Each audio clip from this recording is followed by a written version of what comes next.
তুরস্ক এক রহস্যময় দেশ। এই দেশটি একসাথে দুই মহাদেশকে জুড়ে রেখেছে, ইউরোপ আর এশিয়া।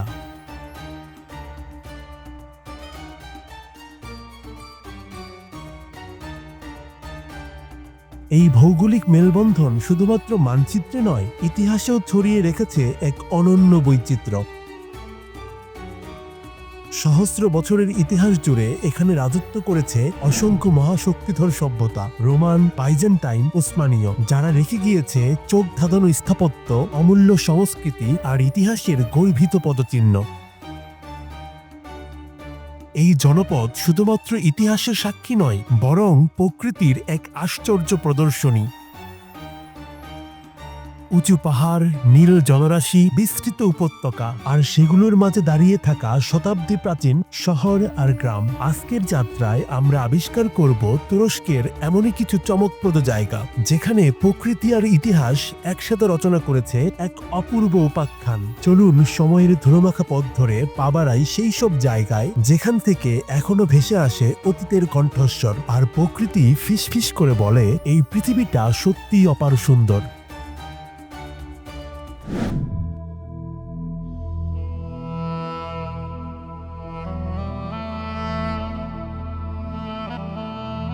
তুরস্কের হৃদয়ে অবস্থিত এক জাদুকরী স্থান, এ যেন এক অন্য জগতের অংশ।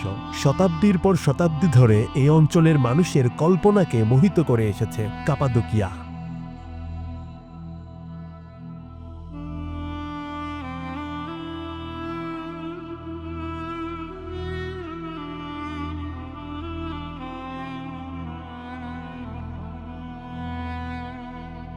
কাপাদোকিয়ার কেন্দ্রে রয়েছে গোরেম ভ্যালি, যেখানে অবস্থিত রূপকথার মতো দেখতে ফেয়ারি চিমনি।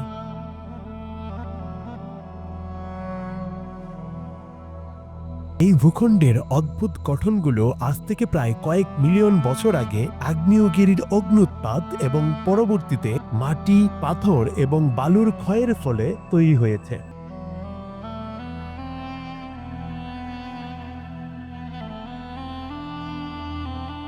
সময়ের ব্যবধানে স্থানীয় বাসিন্দারা এসব শিলা গঠনে খোদাই করে তৈরি করেছে বসতবাড়ি, গির্জা এবং মঠ।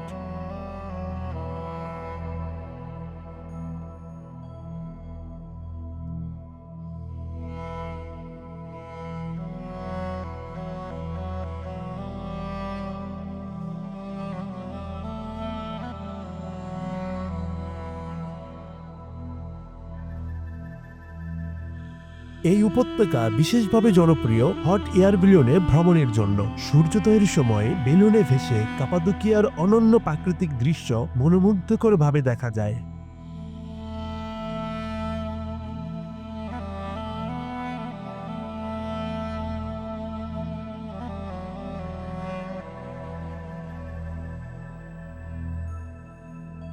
তবে কাপাদোকিয়ার সবচেয়ে আকর্ষণীয় জায়গা হল উতিসার দুর্গ। এই দুর্গ সাদৃশ্য স্থানটি আশেপাশের উপত্যকার উপর একটি প্যানোরামিক দৃশ্য প্রদান করে।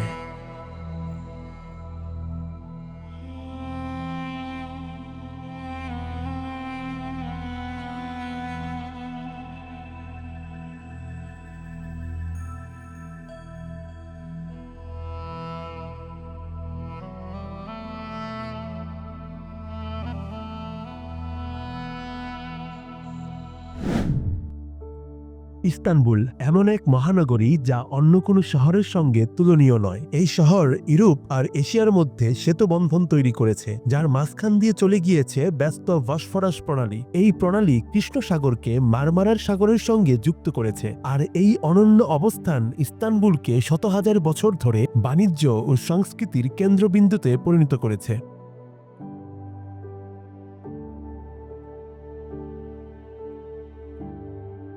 ইস্তানবুল নামক বর্তমান এই শহর তিনটি মহাশক্তিধর সাম্রাজ্যের রাজধানী ছিল: রোমান, বাইজেন্টাইন, অটোমান।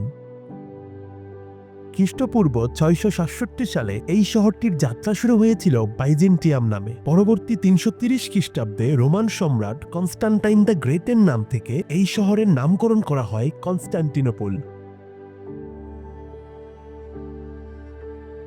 সময়ের ব্যবধানে যখন 1453 সালে উসমান সুলতান মেহমেদ দ্য কঙ্করার কনস্ট্যান্টিনোপল দখল করেন, তারপর থেকে মুসলিম ও তুর্কি জনগণ এই শহরটিকে ডাকতে শুরু করে ইস্তানবুল নামে। যদিও আনুষ্ঠানিকভাবে এই শহরের নাম কনস্ট্যান্টিনোপলই থেকে যায় পরবর্তী কয়েকশো বছর, তবে স্থানীয় মানুষের মুখে ইস্তানবুল নামেই এই শহরটি ব্যাপক পরিচিতি পায়, যার ধারাবাহিকতায় আজ থেকে প্রায় 100 বছর আগে 1930 সালে তৎকালীন তুর্কি নেতা মুস্তফা কামাল আতাতুর্কের অধীনে আনুষ্ঠানিকভাবে এই শহরের নাম কনস্ট্যান্টিনোপল থেকে পরিবর্তন করে ইস্তানবুল রাখা হয়।